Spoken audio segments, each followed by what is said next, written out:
قصة صورة النهاردة. الصورة اللي انت شايفها دي الفنانة زوزو ماضي، خروجها من السجن. اللحظة ايه اللي دخلها السجن؟ ما تنساش تشترك في القناة وفعل الجرس وتدوس لايك لو الفيديو عجبك. اتحكم على زوجها ب 25 سنة بتهمة تجارة المخدرات. هو ابن عم والدها هو الشاعر الكبير إيليا أبو ماضي.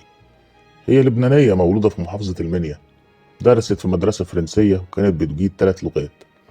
كمان كانت بتعزف على البيانو زي كل البنات بتاعت العائلات وقتها.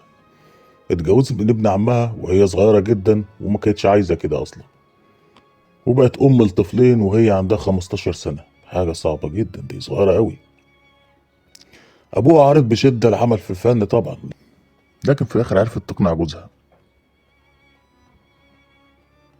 سافرت للقاهرة وشاركت في أفلام زي يحيى الحب بدور أخت محمد عبد الوهاب، وبعد كده عملت أعمال كتير. راحت بقى في سهرات فنية، اتقابلت برجال أعمال كتير، منهم مثلا رجل أعمال اسمه كمال عبد العزيز. اتجوزته بعد 10 أيام من معرفتها بيه، كانت متجوزاه. فبالتالي ما عرفتش أي شيء عنه وعن تجارته وعن الفلوس اللي معاه دي كلها. وبعد 9 شهور تم القبض عليه وعليها هي كمان ضمن عصابة لتهريب المخدرات. قضت هي 9 شهور في الحبس الاحتياطي لحد ما برئتها المحكمة وعرفوا إن هم ملهاش دعوة يعني، وأفرج عنها مارس سنة 1957.